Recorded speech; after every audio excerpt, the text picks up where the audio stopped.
sommes des milliers, plus de 2500 sur Facebook, des centaines depuis quelques semaines et quelques centaines ici aussi aujourd'hui, devant l'Assemblée nationale. Il y a des lauréats ici, mais il y a aussi des parlementaires.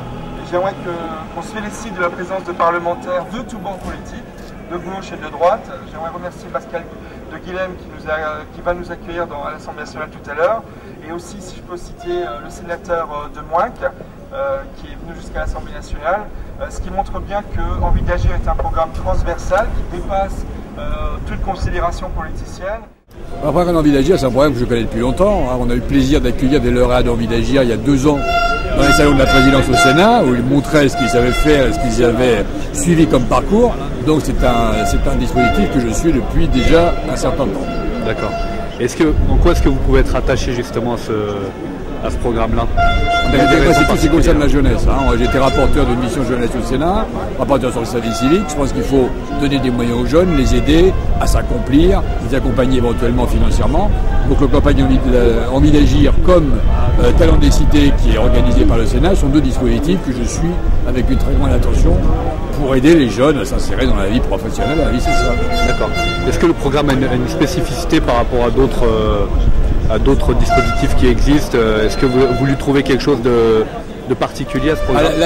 Ce qui est spécifique, c'est déjà qu'il y a un partenariat entre l'État et les ressources que trouvent les jeunes, puisqu'il y a une proportion de ressources extérieures que de ressources de l'État, donc ça c'est le premier chose. Deuxièmement, que les jeunes sont vraiment accompagnés, aussi bien au point de vue financier qu'au point de vue administratif, et qu'ils sont suivis dans leur projet. Donc c'est quelque chose d'assez exceptionnel. D'accord.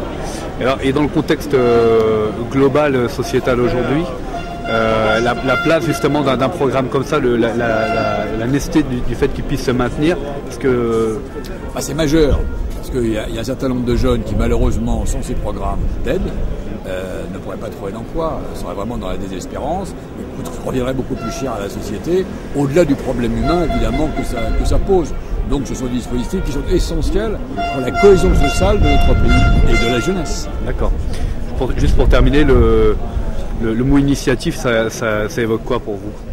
L'initiative, c'est la vie. C'est-à-dire que c'est la vie. C'est-à-dire d'avoir la possibilité pour quelqu'un de s'accomplir, et d'avoir une idée, et de trouver des partenaires pour pouvoir accomplir tout ce que les jeunes ont envie de faire. Donc l'initiative, c'est la vie. Il y a 10 ans, quand j'ai créé mon entreprise, j'avais besoin d'aide et il n'y avait pas grand monde autour de moi. J'ai donc été à la chasse aux subventions, venant d'un quartier sensible, issu d'une famille populaire. J'avais pas beaucoup d'argent, donc il a fallu que j'aille à la chasse au concours, à la création d'entreprise.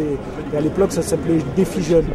Passer devant un jury, trouver des aides, des conseils et puis un financement, ça m'a beaucoup aidé, beaucoup crédibilisé. Et je trouve que c'est un outil super important.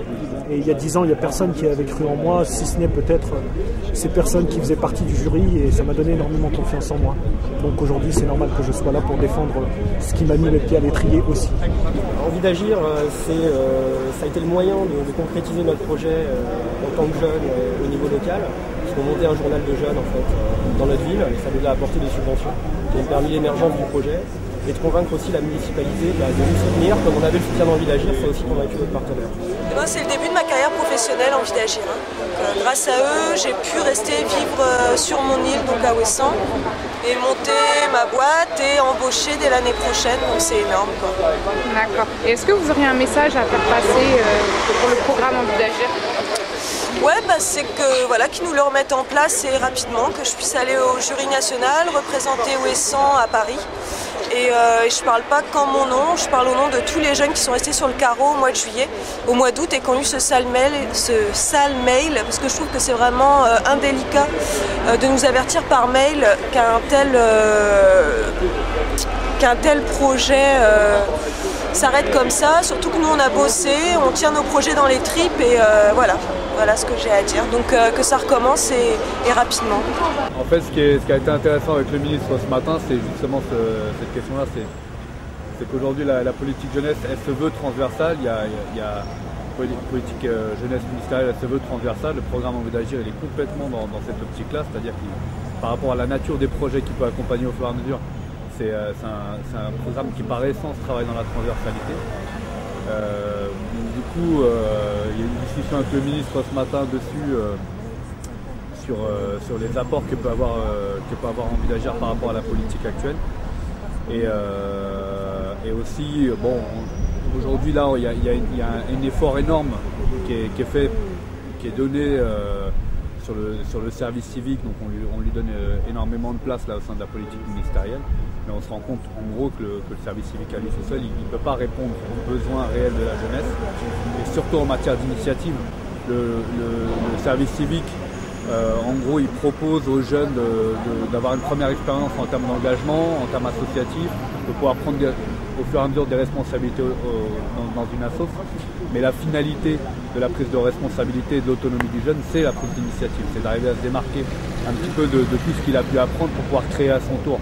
Et c'est là où le programme arrive, où il est hyper important, c'est que par rapport au réseau d'accompagnateurs qu'il peut avoir, par rapport au financement qu'il propose, par rapport au réseau qu'il propose, c'est toute cette ressource-là qu'il arrive à proposer aux jeunes, et à un moment donné de lui permettre de s'émanciper, de faire sa place, d'être force de proposition, et de construire la future société de demain, quoi.